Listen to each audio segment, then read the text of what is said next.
Ok. Bem-vindos, então, a todos. É uma grande satisfação ter vocês conosco em mais uma palestra ao vivo, então, no estande virtual da Secretaria da Agricultura, Pesca e Desenvolvimento Rural de Santa Catarina e as empresas vinculadas EPAGRE, SIDASC e SEASA. A palestra deste horário, ela é dirigida ao público consumidor em geral. A temática é desvendando a informação nutricional dos rótulos de alimentos e será apresentada, então, pelas nutricionistas da EPAGRE, Aline Olir Cagliari e, por mim, Heloísa Rovares Pinheiro. A nossa fala está programada para 30 minutos e as perguntas deverão ser realizadas no chat e serão respondidas ao final. Informamos que essa transmissão está sendo gravada para uso posterior. Aproveitem a programação e desejamos um ótimo evento a todos. Assim, então, passo a palavra para minha colega Aline Cagliari. Obrigada, Elô. Eu vou estar compartilhando a apresentação para a gente já começar. Tá tudo ok? Ok, Aline, está aberta. Boa tarde a todos. Então, hoje, vamos conversar um pouquinho sobre as informações nutricionais dos rótulos de alimentos. O objetivo é tentar desvendar essas informações para, assim, você poder fazer escolhas mais conscientes e mais saudáveis.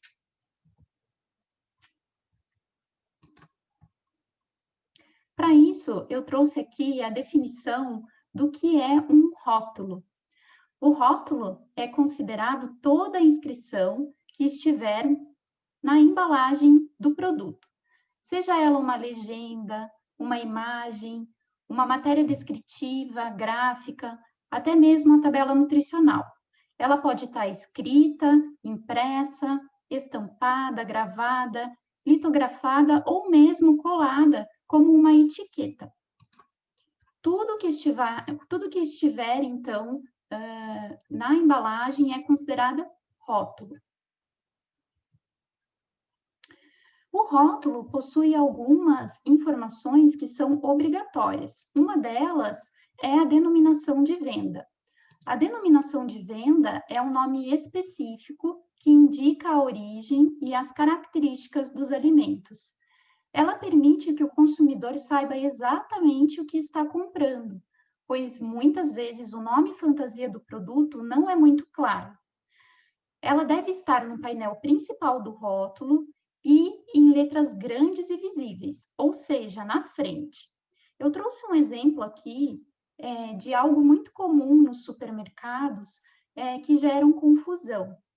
Então, nós temos aqui dois produtos que são muito similares em relação à embalagem, em relação às cores, mas que são produtos diferentes e, portanto, possuem denominações de venda diferentes.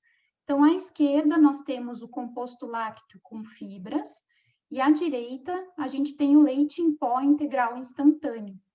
Então, é muito comum que o consumidor se confunda e vá perceber o seu erro apenas quando chegou em casa. Conhecer a denominação de venda auxilia, então, a que esse erro não ocorra e que você possa fazer a compra correta já lá no supermercado. Outro exemplo legal em relação à denominação de venda, e que nesse caso aqui é determinado por regulamentos técnicos de identidade e qualidade, é bebidas que possuem suco de uva na sua composição. Então, a gente tem diferenças entre essas bebidas. Por exemplo, um refresco em pó, ele vai possuir apenas 0,03% de suco de uva. O refrigerante em questão, 5,5%. A bebida à base de frutas, 30%. O néctar, 50%. E o suco integral, 100% de suco de uva. Então, conhecer essa denominação de venda, conhecer o que significa, facilita para você poder fazer uma escolha que seja realmente mais saudável. Outra informação obrigatória no rótulo é a lista de ingredientes. Todo alimento embalado deve possuir a sua lista de ingredientes, que deve informar todos os ingredientes que compõem o produto, inclusive os aditivos de tecnologia alimentar, Corantes, acidulantes, emulsificantes são exemplos de aditivos. Ela não é obrigatória apenas quando o produto é composto de apenas um único ingrediente. Por exemplo, café, açúcar, arroz, não é obrigatório ter a lista de ingredientes. Mas o mais interessante sobre a lista de ingredientes é que ela possui uma regrinha. Essa lista, ela deve ter os seus ingredientes listados em ordem decrescente, ou seja, o primeiro ingrediente é aquele que está presente na maior quantidade do produto. Então, eu trouxe aqui a lista de ingredientes de um pão integral. E se a gente for fazer uma análise bem rápida, o primeiro ingrediente que está estabelecido nessa lista é a farinha de trigo branca, né? E não a farinha de trigo integral. Então, conhecer essa lista de ingredientes faz com que eu possa ter uma escolha mais assertiva. A lista de ingredientes também inicia por ingredientes alimentares. Por último, é que a gente vai ter os aditivos. Então, quando a gente tem uma lista de ingredientes muito longa, em que a gente começa a não entender, a não compreender o que está escrito, já é um sinal de alerta de que aquele produto tem uma quantidade alta de aditivos químicos. Então, eu trago aqui um exemplo de um produto muito similar, da mesma marca, iogurte, sendo que a diferença é o sabor. Então, do lado esquerdo, a gente tem um iogurte sabor mel, e do lado direito, a gente tem um iogurte natural. A lista de ingredientes está abaixo da figura, e ela é realmente muito extensa quando a gente tem um iogurte com sabor de mel. Quando a gente vai para o iogurte natural, praticamente nós temos dois ingredientes, o leite pasteurizado, integral ou reconstituído, e o fermento lácteo. Então, a dica é, se realmente eu quero um iogurte natural mais saudável, com sabor de mel, por que não acrescentar esse mel em casa? Nós conversamos sobre duas informações obrigatórias, a denominação de venda e a lista de ingredientes, mas existem outras informações que são obrigatórias no rótulo. Se esse alimento possui uma marca, um nome fantasia, isso deve estar estabelecido, a identificação de origem, o lote, a data de fabricação e validade, as instruções de uso e modo de preparo, o conteúdo líquido, tudo isso é obrigatório, além da tabela nutricional. Logo após a lista de ingredientes, ainda há a obrigatoriedade de alguns alertas, como glúten, lactose e alergênicos. Depois, mais tarde, a Elô vai estar tratando esses assuntos mais especificamente com vocês. Agora, a gente vai conversar especificamente sobre a tabela nutricional. A tabela nutricional é uma informação obrigatória e ela gera muitas dúvidas nos consumidores. Como entender essa tabela? Hoje em dia, a tabela nutricional ela é estabelecida a partir da porção. A porção é a quantidade média do alimento que deveria ser consumida por pessoas sadias na ocasião de consumo. Aqui no caso, eu trouxe o exemplo de um iogurte. Então, a porção seria de 170 gramas, ou seja, a própria unidade desse iogurte. Para outros produtos, a gente pode estar utilizando não a unidade, mas a medida caseira mais conhecida. Poderia ser uma xícara, uma fatia, por exemplo, dependendo do produto. A tabela nutricional tem itens de declaração obrigatórios, entre eles o valor energético, ou seja, a quantidade de calorias que tem naquela porção de alimentos e a sua conversão em quilojoules, a quantidade de carboidratos, proteínas, gorduras totais, gorduras saturadas e gorduras trans. Ainda a questão das fibras alimentares e do sódio. Esses são os itens de declaração nutricional obrigatórios. Ao lado, a gente tem uma porcentagem do valor diário recomendado. É o quanto aquela porção vai significar no que eu deveria consumir durante o dia todo. Esses nutrientes são apresentados em uma relação de uma dieta saudável e de 2.000 calorias. Então, aqui no exemplo, essa porção de iogurte de 107 calorias corresponderia a 5% das minhas necessidades diárias. E isso ocorre para todos os outros nutrientes. Mas a tabela nutricional e as informações nutricionais, justamente por serem muito confusas, passaram por modificações. A sociedade, principalmente, ela buscou mecanismos para que essas informações fossem modificadas, e desde 2014 isso ocorreu nas instâncias governamentais, culminando, então, na publicidade de novas resoluções e instruções normativas para a declaração de rotulagens nutricional. Então, foram 6 anos de discussão, e agora, né, está bem fresquinha, em outubro desse ano, de 2020, a gente teve a publicidade dessa resolução e instrução normativa, ou seja, nós temos, então, novos parâmetros, né? A nova tabela de informação nutricional, ela teve alterações no seu formato e no seu conteúdo. Então, ela tem estabelecido o tamanho da letra, o espaçamento, as cores da tabela, e isso vai fazer com que melhore a legibilidade das informações nutricionais. Hoje em dia, a tabela nutricional ela pode ser colorida, e agora não, ela vai poder apenas ser preto e branco. Houveram a inclusão de novos nutrientes de relevância para a saúde pública na lista de declaração obrigatória. Então, além de carboidratos, se abriu, então, a inclusão de açúcares totais e açúcares adicionados. A declaração de nutrientes permanece por porção, mas também a gente tem um comparativo de 100 gramas ou 100 ml do alimento.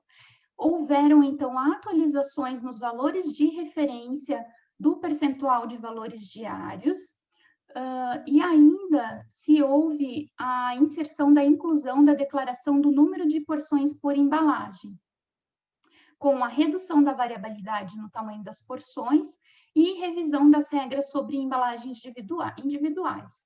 Então, houveram diversas modificações, a publicidade se deu agora, mas essas informações elas não entram obrigatoriamente em vigor nesse momento, depois a gente vai ver as questões relacionadas a prazos. Mas a grande novidade disso tudo é a rotulagem nutricional frontal, que hoje em dia não é obrigatória e não existia, e ela vai ser obrigatória e vai existir no painel frontal do alimento, na parte superior da embalagem. Então, alimentos que são altos em gordura saturada, em açúcar adicionado e em sódio, eles vão precisar ter esses alertas na embalagem do alimento. E como que eu vou considerar um alimento alto em açúcar adicionado, gordura saturada e sódio? Isso foi estabelecido a partir de limites numa base de 100 gramas para alimentos sólidos e 100 ml para alimentos líquidos. Quando houver açúcar adicionado acima de 15 gramas, ou gordura saturada acima de 6 gramas, ou 600 miligramas de sódio, esses alertas serão obrigatórios para alimentos sólidos. Para líquidos, esses limites eles são a metade. Então, 7,5 gramas de açúcares adicionados, 3 gramas de gorduras saturadas e 300 miligramas de sódio. Então, a imagem que vai estar vinculada é essa, com a lupa sendo um alerta para o consumidor. Os prazos de implantação. Então, a publicação das normas ocorreu agora em 2020 e foi estabelecido, então, 24 meses para entrar em vigor, 2 anos para entrar em vigor. Os produtos fabricados antes da entrada em vigor poderão ser comercializados até o fim do prazo de validade. Nós temos, então, ainda alguns prazos maiores, dependendo do tipo de produto, de quem o produz. Em 2023, então, 12 meses após a entrada em vigor, é que se terá o prazo para a adequação dos produtos que já se encontram no mercado, exceto produtos destinados exclusivamente ao processamento industrial ou serviços de alimentação. Para os produtos produzidos pela agricultura familiar, pelo empreendedor familiar rural, por um empreendimento econômico solidário, microempreendedor individual, agroindústria de pequeno porte, agroindústria artesanal e produtos produzidos de forma artesanal, o prazo é maior, é de 24 meses após a entrada em vigor, para a adequação desses produtos, ou seja, 2024. E ainda, esse prazo se estende mais para a adequação de bebidas não alcoólicas em embalagens retornáveis, que seria 36 meses após a entrada em vigor, ou seja, só em 2025. O que vai ocorrer? Então, a gente vai ter, no início, no mercado, tabelas nutricionais diferentes, né? Com informações diferentes. Agora eu passo a palavra para a Heloísa. Bom, então vou dar continuidade, né? Eu vou falar um pouquinho, então, agora sobre a questão dos alertas que impactam na saúde do consumidor e que foram legislações também que vieram ao longo desses anos, né, complementando a informação dos rótulos, né? Então, a gente tem que ficar atento a esses alertas e, às vezes, a gente não entende o porquê que eles estão ali, mas eles têm todos uma função de estar ali, né? Pode passar, Aline. Pode passar, Aline. O glúten, então, foi a primeira legislação que veio, né? Então, o glúten é uma proteína que está presente normalmente no trigo, no centeio, na cevada e na aveia. A aveia a gente até deixou numa corzinha aqui diferente, porque a aveia, ela não teria o glúten, mas normalmente ela é processada em locais que processam esses outros alimentos que contêm glúten, então ela sofre o que a gente chama de contaminação cruzada, né? No Brasil, a grande maioria das aveias tem essa questão da contaminação cruzada, então ela contém glúten para nós. Algumas marcas hoje já conseguem ter a aveia sem glúten também. E a questão do glúten, então, né, ele está ligado às proteínas chamadas prolaminas, né, especificamente a gliadina, e algumas pessoas, então, ao ingerir, elas não conseguem digerir essa proteína, e ela vai causando uma inflamação no intestino, né, lá no intestino delgado, que vai danificando ele e dificultando a absorção de nutrientes de outros alimentos, e essa é uma doença autoimune, então, chamada doença celíaca. Né? Hoje, em torno de 1% da população mundial desenvolve essa doença. O principal tratamento dessa doença é a exclusão total dos alimentos que contêm o glúten. E, inclusive, os traços, os ditos traços, né, que contém na dieta.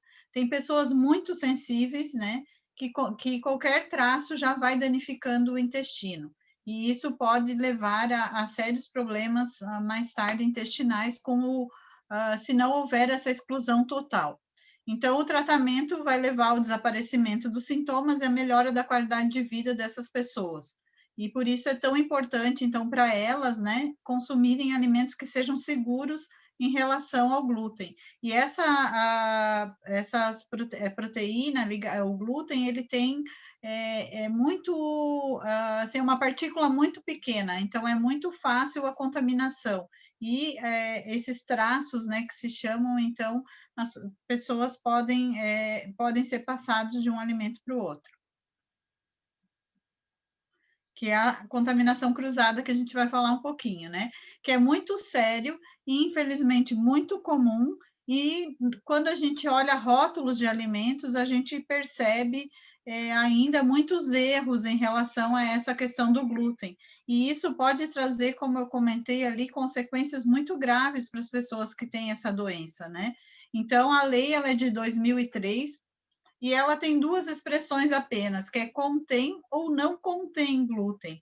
Não existe contém traços, não existe pode conter glúten, né? Existem outras alegações que a gente vai falar mais tarde, mas em relação a essa legislação do glúten, é contém ou não contém. Então, quando eu tenho uma produção onde eu garanta que não tenha nenhum tipo de contaminação do meu alimento, eu vou colocar não contém glúten.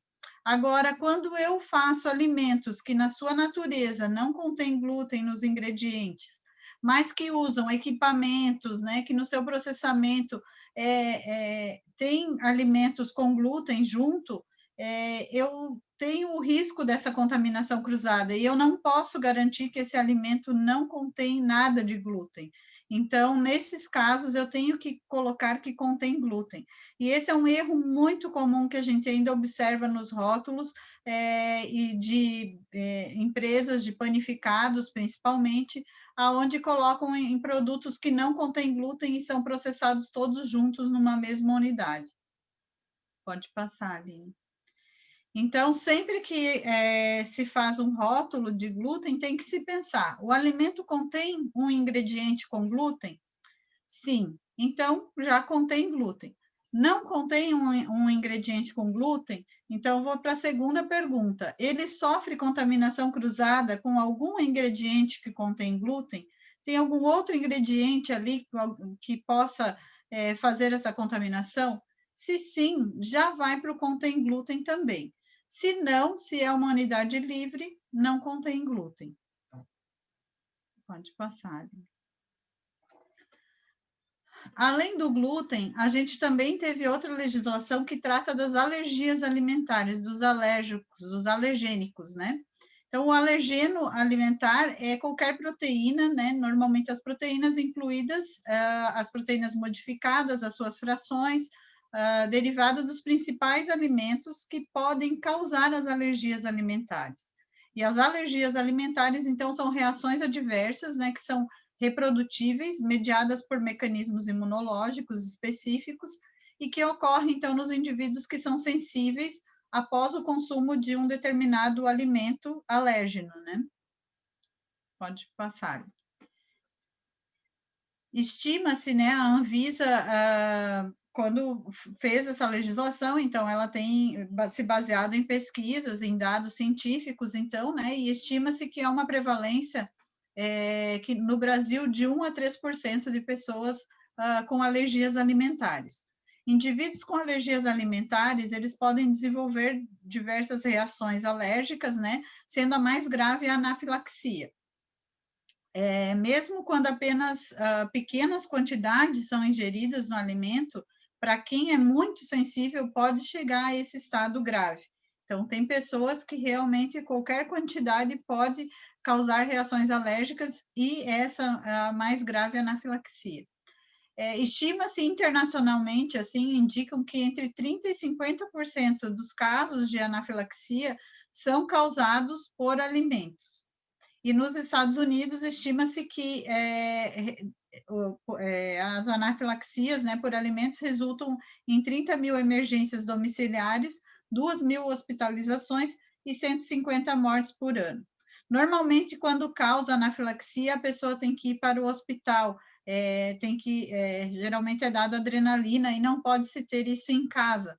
Então, às vezes, uma questão de tempo também, conforme a pessoa está longe de um hospital, pode ser muito grave e até causar a morte, né? Porque fecha aqui a garganta e tranca a respiração. Então, a legislação da Anvisa, RDC 26, ela selecionou os 18, né, alérgenos mais comuns em alimentos que podem causar, então, para que sejam feitos os alertas, incluindo o látex natural, que é um alergeno que não está presente ali diretamente nos alimentos, mas muitas pessoas que fabricam os alimentos utilizam luvas de látex, então também tem que observar essa questão. Pode passar. A questão dos alergênicos também tem que ver a questão da contaminação cruzada, assim como o glúten, né? Muitos usam mais de um alergênico, então, às vezes, eu tenho que olhar, além daquele ingrediente do alimento que eu estou trabalhando, quais outros alergênicos tem dentro dessa unidade de produção, para eu poder colocar que pode haver, né, uma contaminação cruzada com esses outros alergênicos. Pode passar, Aline. Então, vem aqueles alertas, né, alérgicos, contém leite, contém, né, derivados, contém o trigo, contém a soja, todos aqueles ali. E quando eu tenho a contaminação cruzada, eu coloco que pode conter, né, então, Quando eu não tenho certeza que pode ser por contaminação cruzada, que não é dentro do ingrediente ali do alimento, eu vou colocar pode conter. Em alguns casos, como os grãos, como eu falei da aveia, e aqui a gente traz também o exemplo da quinoa, ela contém glúten e naturalmente ela não contém, né? Mas como ela está sendo processada como a aveia com outros alimentos que contém, a gente tem que colocar o contém glúten. E os alérgicos, então, pode conter aveia, centeio, cevada, soja, tremoço. Aqui foi colocado tudo que é processado junto nos mesmos equipamentos e que está dentro daquela lista dos 18 alérgenos e que pode ter contaminação cruzada. Por isso, muitas vezes vocês olham os rótulos e veem dessa forma. O pode conter está sempre relacionado a um ingrediente não presente e que possa ser através dessa contaminação cruzada. E o que contém dentro dos ingredientes está descrito como contém, né? Tanto o ingrediente como o derivado daqueles 17 ingredientes. A terceira questão, a terceira legislação, que é mais de uma, né, é em relação à lactose. A lactose muita gente confunde com a proteína do leite, né, que é a alergia à proteína do leite, e a lactose geralmente é a intolerância à lactose, então a lactose é um açúcar, e ela teve, então, 3 legislações que tratam sobre a rotulagem da lactose. Pode passar ali. Então, como eu falei, a lactose ela é um açúcar presente no leite, ela precisa de uma enzima chamada lactase para ser digerido no intestino e transformar, então, a lactose em glicose e galactose. As pessoas que têm intolerância, então, ela pode ser congênita já, né, desde o nascimento, não ter ou ter deficiência da lactase, ou adquirida mais tarde, né, com o processo de envelhecimento ou com outros processos inflamatórios. Em períodos de diarreia, normalmente a gente também perde essa condição da lactase e tem uma intolerância momentânea à lactose. Pode passar. A intolerância, ela tem sintomas gastrointestinais, normalmente, de desconforto, inchaço, flatulência, as diarreias, as cólicas, né? Nos bebês, assaduras. Então, geralmente, são os desconfortos gastrointestinais pela não digestão desse açúcar que fermenta, né? Dentro do intestino, que é a lactose. Pode passar. Então, nas 2 legislações que tratam os limites de lactose, então, elas trazem quais são esses limites. Se eu tiver abaixo de 100 miligramas por 100 gramas, eu posso considerar esse alimento zero lactose, isento de lactose, né? Zero lactose, 0% lactose, sem lactose ou não contém lactose. De 100 miligramas até 1 grama por 100 gramas ou ml, eu posso considerar baixo teor de lactose ou baixo em lactose. E se eu tiver assim, igual ou acima esse limite, contém lactose. Então, nós temos a legislação que trata o contém lactose, que sempre que eu tiver um alimento que contém lactose, eu devo declarar que ele contém lactose, e as outras, que é zero, baixo teor, é uma legislação mais específica para dietas que têm restrição de lactose. Então, são 2 legislações que tratam isso. Pode passar. Aqui, então, a gente trouxe 2 exemplos. Quando o alimento contém lactose, então ele deve colocar imediatamente após ou abaixo a lista de ingredientes, em caixa alta, negrito, né, de cor contrastante com o fundo, e tem altura mínima de 2 milímetros e não pode ser inferior à letra dos ingredientes. Então, ela vai aparecer, nesse caso aqui eles colocaram os alérgicos antes, mas já está na sequência, contém lactose e não contém glúten.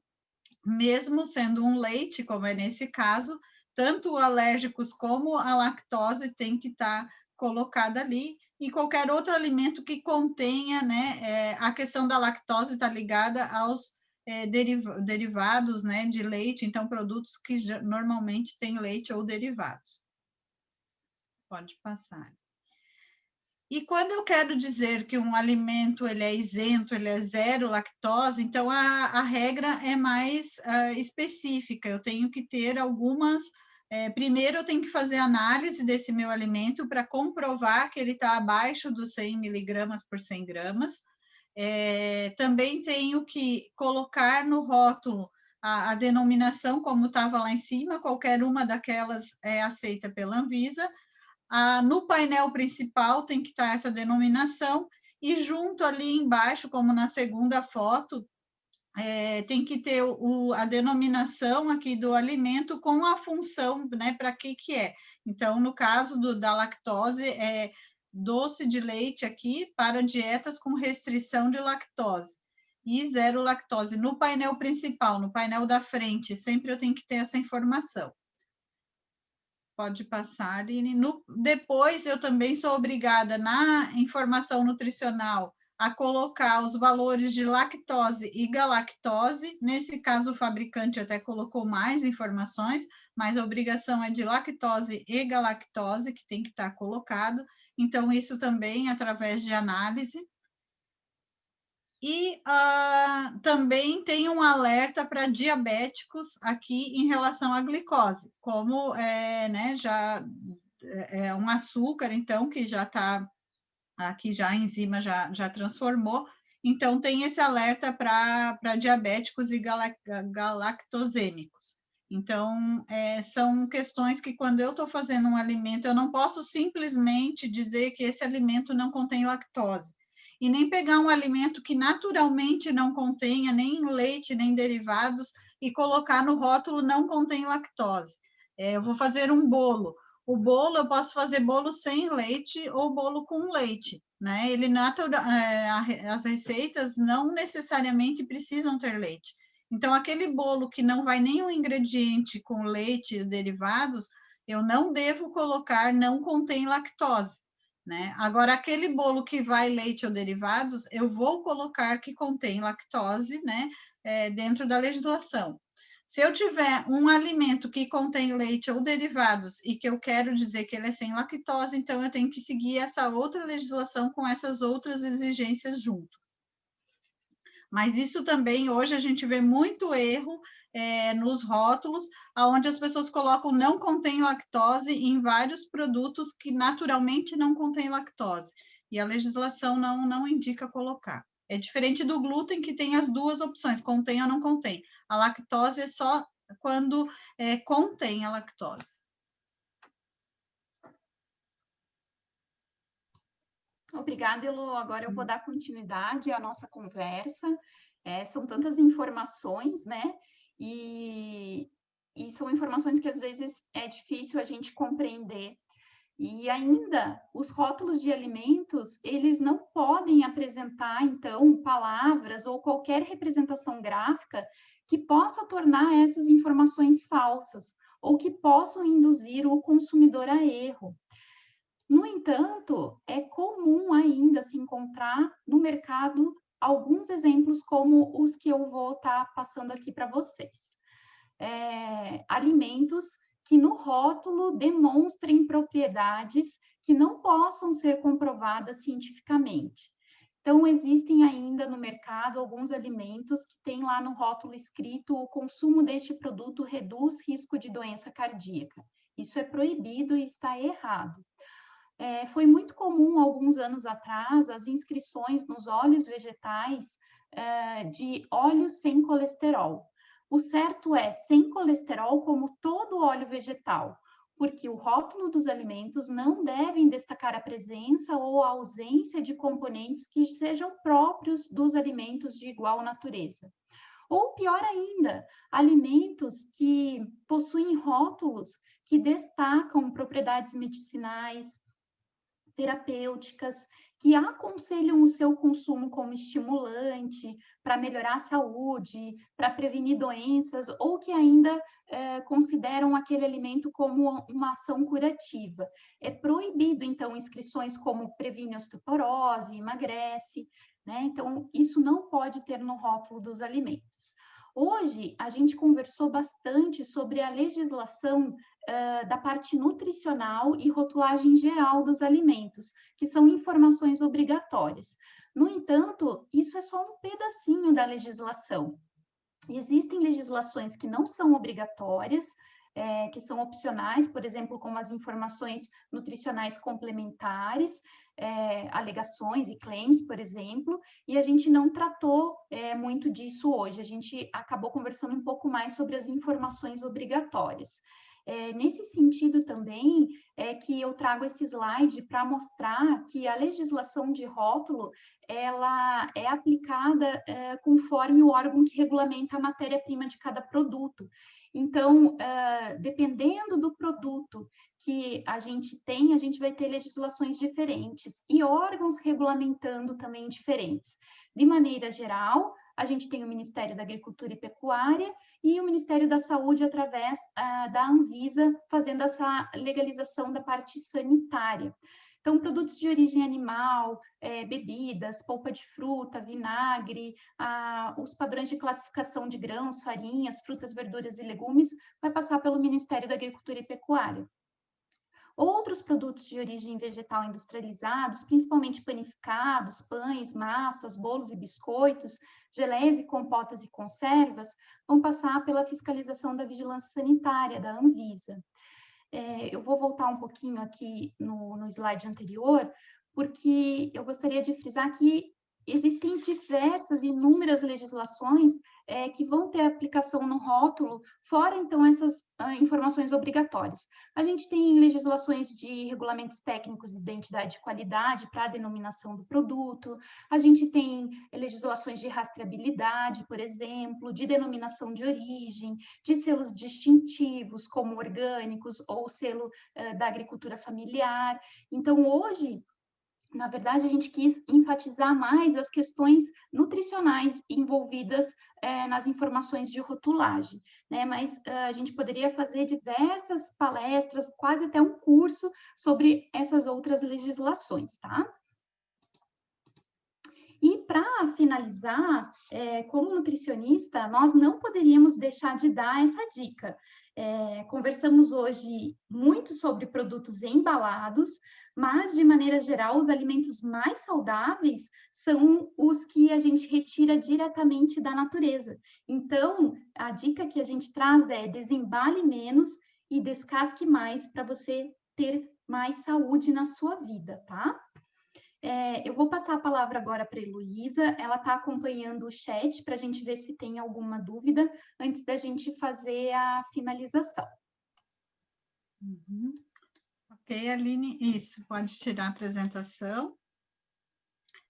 No chat, por enquanto, não tem nada, né? A gente fica aberto, então agora temos mais uns minutos aqui para perguntas. Como também estamos em 23 pessoas, se alguém quiser abrir também o áudio e fazer alguma pergunta, também pode ser. Ficamos à disposição.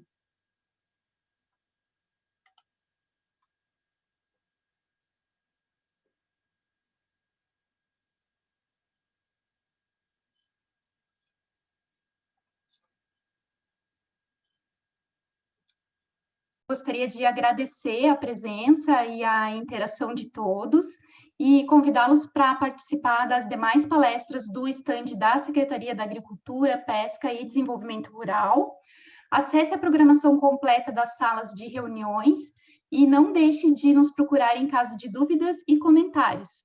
Aproveitem também para visitar o pavilhão da agricultura familiar na feira virtual. E boa tarde a todos. Muito obrigada. Elô, se quiser fazer teu agradecimento.